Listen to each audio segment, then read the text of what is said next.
এসো ইলম শিখি, এসো ইলম শিখি, এসো ইলম শিখি, এসো ইলম শিখি, এসো ইলম শিখি, এসো ইলম শিখি। আলহামদুলিল্লাহি রাব্বিল আলামিন ওয়াসসালাতু ওয়াসসালামু আলা সাইয়্যিদিল আমবিয়াই ওয়াল মুরসালিন আম্মা বা'দ ফাউযু বিল্লাহি মিনাশ শাইতানির রাজীম বিসমিল্লাহির রহমানির রহিম। আসসালাতু ওয়াসসালামু আলাইকা ইয়া রাসূলুল্লাহ ওয়া আলা আলিকা ওয়া আসহাবিকা ইয়া হাবিবাল্লাহ। আসসালাতু ওয়াসসালামু আলাইকা ইয়া নবিয়াল্লাহ ওয়া আলা আলিকা ওয়া আসহাবিকা ইয়া নূরাল্লাহ। মাদানী চ্যানেলের দর্শকবৃন্দ, অনুষ্ঠানের প্রারম্ভে সরকারে দো আলম সাল্লাল্লাহু তাআলা আলাইহি ওয়াসাল্লামের বরকতময় সত্তার প্রতি দুরুদ ও সালাম পাঠ করার আলহামদুলিল্লাহ দাওয়াত ইসলামের পরিবেশে এক ধরনের রীতির প্রচলন রয়েছে। আপনারাও সর্বশেষ নবী সাল্লাল্লাহু আলাইহি ওয়াসাল্লামের প্রতি দুরুদে পাক পাঠ করে নিন। সরকারে দো আলম সাল্লাল্লাহু আলাইহি ওয়াসাল্লাম ইরশাদ করেন, যে আমার উপর একবার দুরুদ পাঠ করবে আল্লাহ তাআলা তার উপর 10টি রহমত নাজিল করবেন। সল্লু আলাল হাবিব সাল্লাল্লাহু তাআলা আলা মুহাম্মদ সাল্লাল্লাহু তাআলা আলাইহি ওয়া আলিহি ওয়াসাল্লাম। আজকের এই দর্সে সিহাসিত্তা অনুষ্ঠানে যে বরকতময় হাদিস নিয়ে আলোচনা হবে তা বুখারী শরীফের হাদিসে মুবারাকা, যার বর্ণনাকারী হযরত সৈয়দুনা আনাস বিন মালিক রাদিয়াল্লাহু তাআলা আনহু। হযরত সৈয়দুনা আনাস বিন মালিক রাদিয়াল্লাহু তাআলা আনহু সরকারে দো আলম সাল্লাল্লাহু তাআলা আলাইহি ওয়াসাল্লামের ফরমান বর্ণনা করতে গিয়ে বলেন, সরকারে দো আলম সাল্লাল্লাহু আলাইহি ওয়াসাল্লাম ইরশাদ করেন, লা ইউমিনু আহাদুকুম হাত্তা ইউহিব্বা লি আখিহি মা ইউহিব্বু লি নাফসি। এই পবিত্র হাদিসের বঙ্গানুবাদ হচ্ছে, সরকারে দো আলম সাল্লাল্লাহু তাআলা আলাইহি ওয়া আলিহি ওয়াসাল্লাম ইরশাদ করেন, তোমাদের মধ্যে কেউ ততক্ষণ পর্যন্ত মুমিন হতে পারবে না যতক্ষণ পর্যন্ত সে নিজের ভাইয়ের জন্য সে বস্তু পছন্দ না করে যা নিজ সত্তার জন্য পছন্দ করে। সুতরাং এই হাদিসে মুবারাকায় সরকারে দো আলম সাল্লাল্লাহু তাআলা আলাইহি ওয়া আলিহি ওয়াসাল্লাম আমাদের মুসলমানদের একটি গুরুত্বপূর্ণ বিষয় শিক্ষা দিয়েছেন। যদি আমরা এখানে লক্ষ্য করি তাহলে দেখুন, এই বরকতময় হাদিসে সরকারে দো আলম সাল্লাল্লাহু আলাইহি ওয়াসাল্লাম মুসলমানদের একে অপরের প্রতি কেমন হওয়া উচিত, এক মুসলমানের অপর মুসলমানের সাথে সম্পর্ক কেমন হওয়া উচিত, আন্তরিক অনুভূতি একজন মুসলমানের প্রতি অপরজনের কেমন হওয়া উচিত, নিজেকে নিজে অপর মুসলমানের কল্যাণকামী কিভাবে বানানো যায়। অতএব এই পবিত্র হাদিসে সরকারে দো আলম সাল্লাল্লাহু তাআলা আলাইহি ওয়াসাল্লাম সংক্ষিপ্ত শব্দাবলীর মাধ্যমে, যাকে আমরা বলতে পারি জামে শব্দের মাধ্যমে, তিনি সাল্লাল্লাহু আলাইহি ওয়াসাল্লাম আমাদের মুসলমানদের দিক নির্দেশনা প্রদান করেছেন। মাদানী চ্যানেলের দর্শকবৃন্দ, এই বরকতময় হাদিসে সরকারে দো আলম সাল্লাল্লাহু তাআলা আলাইহি ওয়াসাল্লাম নিজ উম্মতদের যে হিদায়াতের সংবাদ প্রদান করেছেন, হাদিসের ব্যাখ্যাকারীগণের বাণীর আলোকে এর কিছু বিস্তারিত ব্যাখ্যা আমরা জানব। আর এই হাদিসে মুবারাকার উপর দৃঢ়ভাবে সত্য অন্তরে আমল করে নিজ ঈমানকে পরিপূর্ণ বানানোর ইনশাআল্লাহ চেষ্টা করব। আর সরকারে দো আলম সাল্লাল্লাহু তাআলা আলাইহি ওয়াসাল্লামের উম্মতের প্রতি যেমন চাহিদা রয়েছে, তিনি সাল্লাল্লাহু আলাইহি ওয়াসাল্লাম উম্মতের প্রতি যেমন আশা রাখেন, ইনশাআল্লাহ আমরা আমাদের নবী সাল্লাল্লাহু আলাইহি ওয়াসাল্লামের সেই চাহিদাকে পূরণ করব। এই বরকতময় হাদিসে মুবারাকায় সরকারে দো আলম সাল্লাল্লাহু আলাইহি ওয়াসাল্লাম যা ইরশাদ করেছেন, লা ইউমিনু আহাদুকুম, তোমাদের মধ্যে কেউ ততক্ষণ পর্যন্ত মুমিন হবে না। সুতরাং এমনইভাবে যেখানে হাদিসে কারিমায় লা ইউমিনু শব্দাবলী বিদ্যমান আছে, সুতরাং সেখানে মূলত ঈমানের অস্বীকৃতি জানানো উদ্দেশ্য নয়। যেমন সে মুমিনই নয়, বরঞ্চ উদ্দেশ্য হচ্ছে বান্দার ঈমান পরিপূর্ণ নয়। তো লা ইউমিনু আহাদুকুম এর দ্বারা উদ্দেশ্য এটা হবে, তোমাদের মধ্যে কেউ ওই সময় পর্যন্ত ঈমানের পরিপূর্ণতা লাভ করতে পারবে না, তোমাদের মধ্যে কারোরই ততক্ষণ পর্যন্ত ঈমান পরিপূর্ণ হতে পারে না যতক্ষণ পর্যন্ত সে নিজ ভাইয়ের জন্য সে বিষয় পছন্দ না করে যা সে নিজের জন্য পছন্দ করে। এই বরকতময় হাদিসের মাধ্যমে যে বিষয়টি বোঝানো হচ্ছে তা হচ্ছে, দ্বীন ইসলামের বিভিন্ন শাখা প্রশাখা রয়েছে। দ্বীন ইসলাম আমাদের ঈমান বিভিন্ন বৈশিষ্ট্যের অধিকারী। সুতরাং একজন ব্যক্তি যখন দ্বীন ইসলামের সেই সমস্ত বৈশিষ্ট্যকে ধারণ করে নেয় তখন তার ঈমানে পরিপূর্ণতা চলে আসে। যেমন হাদিসে পাকে এরকম বর্ণিত আছে, ঈমানের 60-এর চেয়ে অধিক বা 70-এর চেয়ে বেশি কিছু শাখা প্রশাখা রয়েছে। আর তন্মধ্যে একটি আলোচনা করতে গিয়ে ইরশাদ করেন, লজ্জাও ঈমানের অনেক বড় ও মহান শাখা। সুতরাং ঈমানের চাহিদা হচ্ছে মুমিনের লজ্জাশীল হওয়া। তো এমনিভাবে ঈমানের চাহিদা সমূহের মধ্যে এক বিশেষ চাহিদা হচ্ছে মুমিন তার ভাইয়ের জন্য, এমনিভাবে এক বর্ণনায় প্রতিবেশীর কথা উল্লেখ রয়েছে, সুতরাং নিজ প্রতিবেশীর জন্য। এমনিভাবে অন্য এক বর্ণনায় আর নাস শব্দ উল্লেখ রয়েছে, অর্থাৎ যে লোকদের সাথে তার সম্পর্ক স্থাপন হয় তো সেই সমস্ত লোকদের জন্য ওই বিষয়কে পছন্দ করবে যা সে নিজ সত্তার জন্য পছন্দ করে। সুতরাং দ্বীন ইসলামের গুণাবলীর মাঝে এবং বৈশিষ্ট্যের মাঝে একটি বৈশিষ্ট্য এটাও। কাজে লোকদের উচিত সমস্ত বৈশিষ্ট্য নিজের মাঝে ধারণ করা।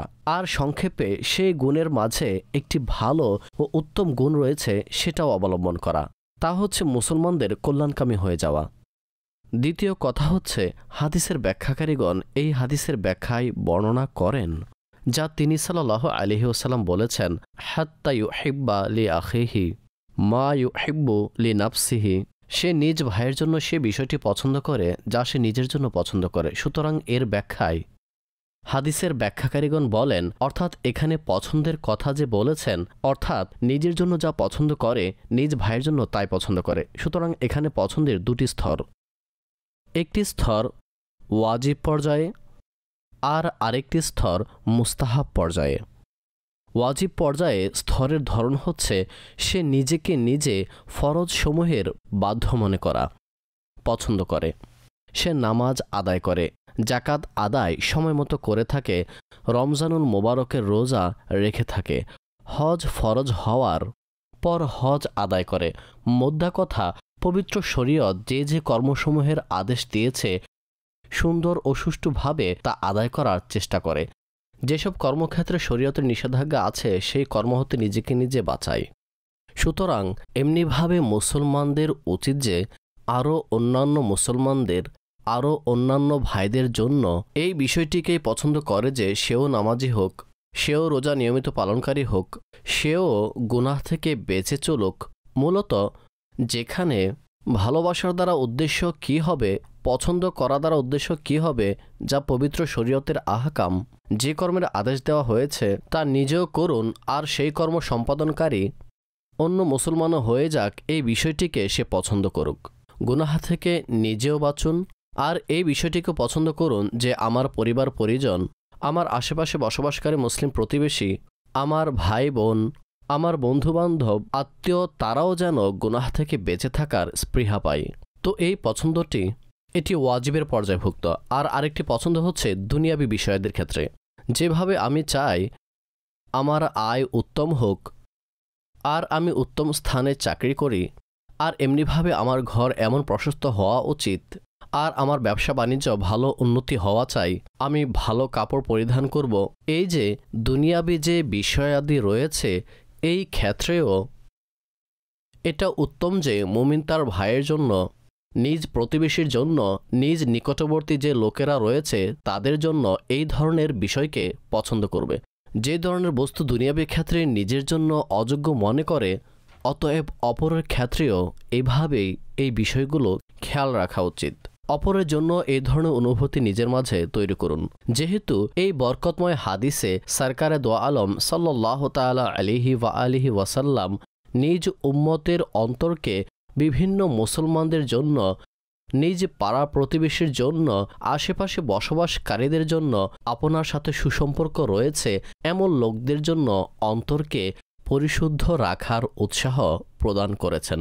ইরশাদ করেছেন, একজন মুসলমানের উচিত নিজ অন্তর থেকে হিংসাকে দূর করা, নিজ অন্তর থেকে বিদ্বেষকে দূরীভূত করা। অন্তরকে ঈমানের অনুপ্রেরণা দ্বারা মুসলমানের জন্য নিবেদন করুন আর মুসলমানদের বিশুদ্ধভাবে অপর মুসলমানের কল্যাণকামী হওয়া উচিত। এরকম যেন না হয় যে বস্তু নিজের জন্য পছন্দ করে নিজ ভাইয়ের জন্য সেই বস্তু পছন্দ করে না, তাহলে এটা তো মূলত দুই রঙের, দুই ধরনের আমল। এরকম দুইমুখী হওয়া এটা তো পবিত্র শরীয়তের নিকট অপছন্দনীয়। এর উদাহরণ এভাবে বুঝুন, যেমন কোরআনে পাকে আল্লাহ তাবারক তাআলা ইরশাদ করেন, ওয়াইলুল লিল মুতাফফিফিন আল্লাযীনা ইযা ইকতালু আলান নাসি ইয়াস্তাউফুন ওয়া ইযা কালুহুম আও ওয়াজানুহুম ইউখসিরুন। তো এই পবিত্র আয়াতে আল্লাহ তাবারক তাআলা কারচুপিকারী লোকদের সাথে লেনদেন করার সময় তাদের হক ক্ষুণ্ণকারীদের নিন্দা বর্ণনা করতে গিয়ে ইরশাদ করেছেন, ধ্বংস অবধারিত পরিমাপে কারচুপিকারীদের যখন লোকদের থেকে নেয় তখন পরিপূর্ণ নিয়ে থাকে। আল্লাযীনা ইযা ইকতালু আলান নাস, যখন লোকদের থেকে নেয়ার পালা আসে, ইয়াস্তাউফুন, তখন পরিপূর্ণ নিয়ে থাকে। ওয়া ইযা কালুহুম আও ওয়াজানুহুম ইউখসিরুন, আর যখন দেয়ার সময় আসে তো তখন লোকদের যদি কিছু মেপে দিতে হয়, ওজন করে দিতে হয়, তাহলে তখন সেই ক্ষেত্রে কম দিয়ে থাকে। এটা নিজের এবং অপরের জন্য যে অনুভূতি রয়েছে তা ভিন্ন না হওয়া উচিত। একজন মুসলমান যেমনিভাবে এই বিষয়টিকে পছন্দ করে কেউ যেন আমাকে ধোঁকা না দেয়। যখন আমি কারো কাছ থেকে 5 কেজি কোনো বস্তু ক্রয় করছি তখন সেখানে যেন 1 গ্রামেরও কমতি না হয়। সুতরাং যেমনিভাবে আমার নিকট পছন্দনীয় আমার সাথে ধোঁকা না হোক, কেউ আমার সাথে প্রতারণা না করুক, ছল চাতুরি না করুক, আমাকে সম্পদ কম দেওয়া না হোক, সুতরাং এমনিভাবে একজন মুসলমানের জন্য এটাও আবশ্যক যে যখন লোকদের হক আদায়ের সময় আসে তখন তাদের হক আদায়ের ক্ষেত্রে কোনো ধরনের ছল চাতুরি না করা, মিশ্রিত না করা, ধোঁকা না দেওয়া। বরঞ্চ আমাদের তো দিন ইসলাম এই আদেশ দেয় যে হকদারকে যখন তার হক দেওয়া হয় তখন তাকে কিছু না কিছু বেশি দিয়ে দেওয়া। যেমন আপনি 1 লাখ টাকা কারো থেকে ঋণ নিলেন, আপনার জন্য যা অপরিহার্য 1 লাখ টাকা আদায় করাই ঋণ পরিশোধ হিসেবে ধার্তব্য হবে, কিন্তু উৎসাহ দেওয়া হয়েছে আপনি যখন হক আদায় করছেন তখন কিছু টাকা বেশি দিয়ে দিন। তো এভাবে আমাদের উৎসাহ দেওয়া হয়েছে।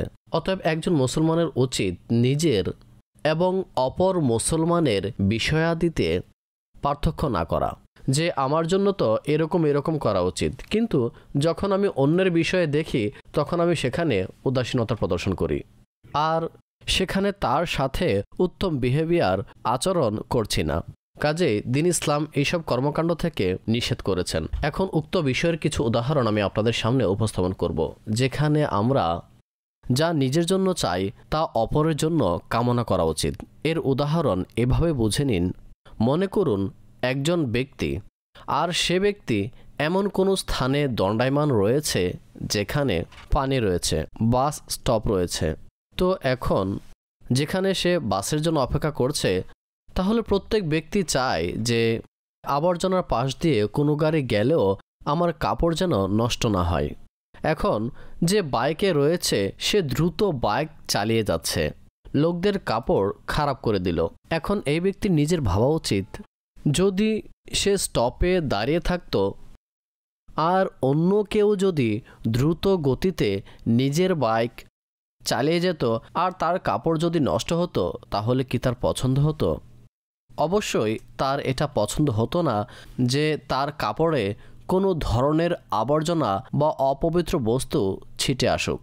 তো যখন আমি নিজের জন্য পছন্দ করি না, তো যখন এরকম স্থান দিয়ে আমার গাড়ি অতিক্রম করবে তখন আমারও উচিত আমি আমার গাড়িকে স্লো করে দেই, আস্তে চালাই, যাতে এই স্থান দিয়ে, এই জমে থাকা পানির স্থান দিয়ে, এই আবর্জনামূলক স্থান দিয়ে যখন আমি অতিক্রম করছি তখন আমার গাড়ির থেকে ছিটে যেন কোনো মুসলমানের, কোনো মানুষের কাপড় যেন ধুলোয় মলিন না হয়। এর অন্য উদাহরণ আমি আপনাদের সামনে উপস্থাপন করছি। যেমন উদাহরণস্বরূপ আমি চাই যখন আমি কারোর সাথে চুক্তি করব, কোনো বস্তু ক্রয় করব, তো সেই ব্যক্তি আমার নিকট স্পষ্ট যে কোনো ব্যক্তি যদি বাজারে কোনো বস্তু বিক্রির উদ্দেশ্যে নিয়ে আসে তো যা দিয়ে ক্রয় করেছে সেই অনুযায়ী তো আর বিক্রি করবে না, সে কিছু না কিছু লাভ তো নিবেই।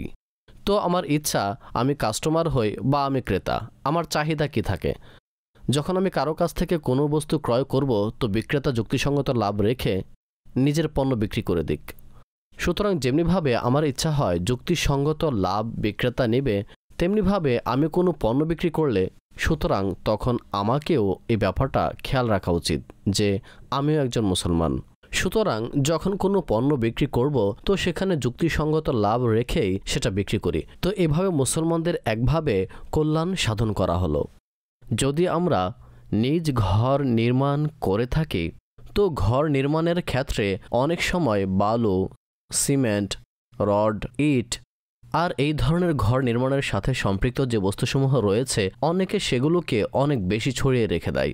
সেই ছড়িয়ে রাখার ফলাফল কি হয়? লোকদের চলাচলে কষ্ট হয়, লোকদের অনেক সময় কষ্ট হয়ে থাকে।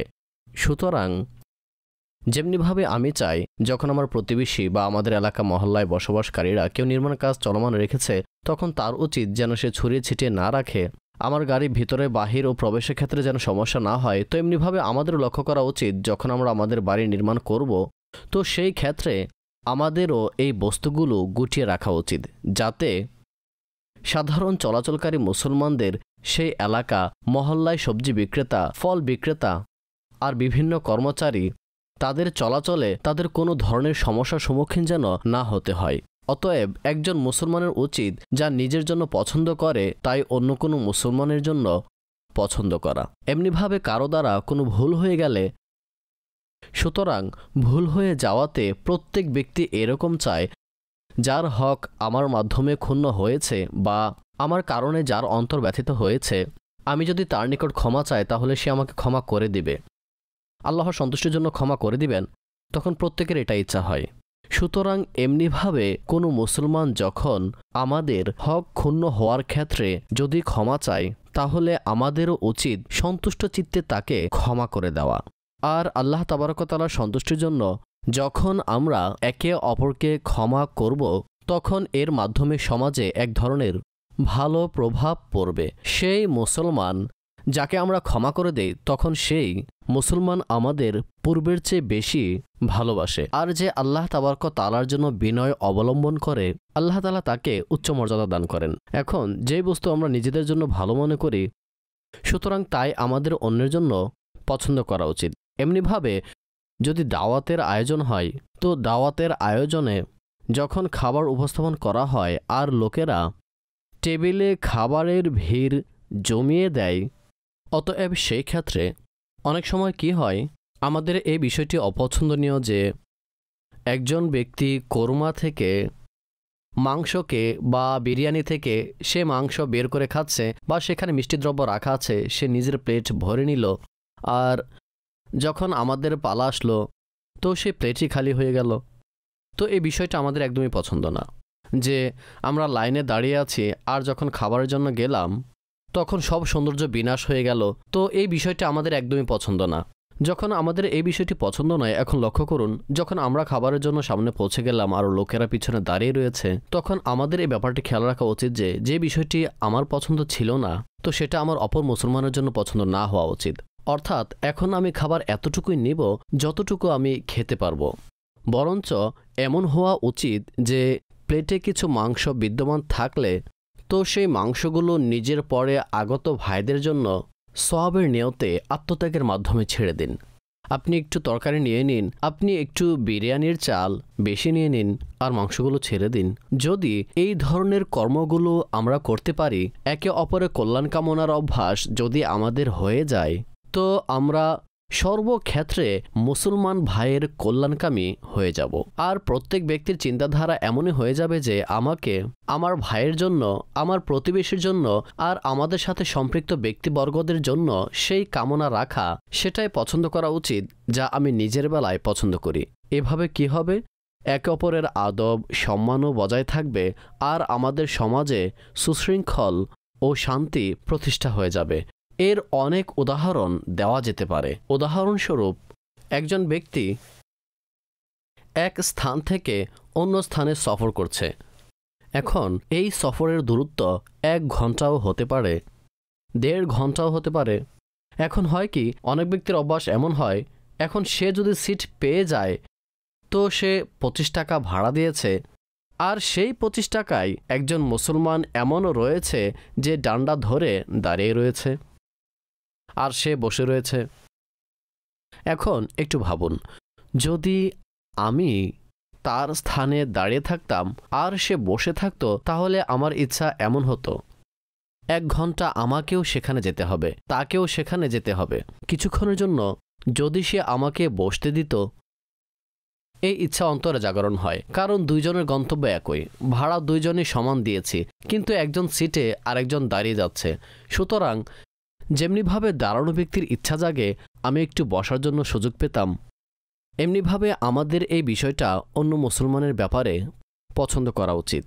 যদি আমার এবং অন্য মুসলমানের গন্তব্য একই হয়, তাহলে আমাদের কিছুক্ষণ বসার পর, অর্ধেক রাস্তা বসার পর, এখন সে মুসলমানকে অনুরোধ জানানো উচিত যে এখন আপনি বসে যান, আমি দাঁড়িয়ে যাচ্ছি, যেন আমাদের এই সফর একে অপরের কল্যাণ কামনার মাধ্যমে সম্পন্ন হয়ে যায়। বরঞ্চ সফরকালীন সময়ে আমাদের এটাও স্মরণ রাখা উচিত, সফরকালীন সময়ে যখন কোনো বৃদ্ধ মানুষ বা কোনো অসুস্থ ব্যক্তি, এমন ব্যক্তি যদি বাসে আরোহণ করে আর সে সিট পাচ্ছে না, তাহলে ইসার করুন, অর্থাৎ আত্মত্যাগ করুন, তিতিক্ষা করুন, আর বড়দের সম্মান প্রদর্শনার্থে তাকে নিজ সিটে বসার সুযোগ দিন।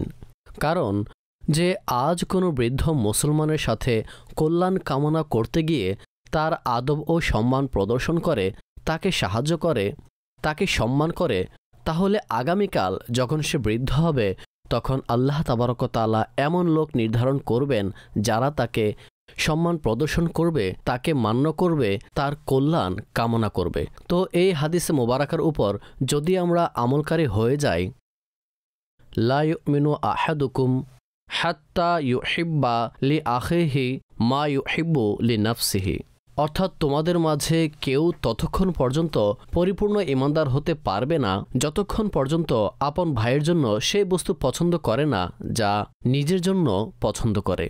সুতরাং যখন আমরা এই হাদিসের উপর আমলের চেষ্টা করব, আমলকারী হয়ে যাব, তো প্রত্যেক জায়গায়, প্রত্যেক স্থানে সমস্ত মুসলমান, এক কোম্পানির কর্মচারী মুসলমানগণ, এমনিভাবে এক ঘরে অবস্থানকারী পরিবারবর্গ, এমনিভাবে মসজিদে আসা সমস্ত মুসলমান, তারাও যদি একে অপরের কল্যাণ কামনা করে, একে অপরের সাথে উত্তম আচরণ করে, তাহলে ইনশাআল্লাহ আমাদের সমাজে শান্তি ও শৃঙ্খলা সৃষ্টি হবে, সকল স্থানে নিরাপত্তা ও শৃঙ্খলার প্রতিষ্ঠা হবে।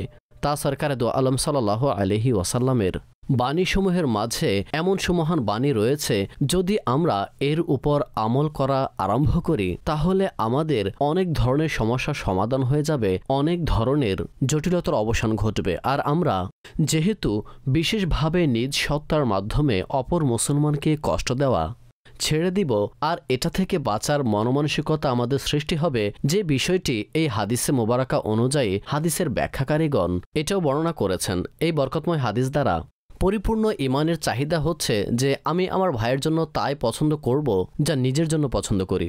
সুতরাং এটার বিপরীতই অনুরূপ, যা আমি নিজের জন্য পছন্দ করি না, যে বিষয়টা আমার নিকট অপছন্দনীয়, তো আমিও আমার মুসলমান ভাইয়ের জন্য সেই বিষয়টিকে অপছন্দ করব, সেই বিষয়টি আমি পরিহার করব। আর আমাদের বুজুর্গানে দিন এই ধরনের অনেক বিষয়াদি পরিহার করতেন যা মুসলমানদের জন্য কষ্টদায়ক সাব্যস্ত হতো। হজরত সৈয়দুনা আহনাফ বিন কায়েস রাহমাতুল্লাহি আলাইহিকে জিজ্ঞাসা করা হলো যে আপনি প্রজ্ঞা, সহনশীলতা এবং নম্রতা কার নিকট থেকে অর্জন করেছেন? তো তিনি উত্তরে বললেন, আমি নিজেই নিজের থেকে এটা শিখেছি। তখন লোকেরা খুবই অবাক হলো যে এটা কিভাবে হতে পারে যে আপনি নিজেই নিজের নিকট থেকে নম্রতা শিখেছেন।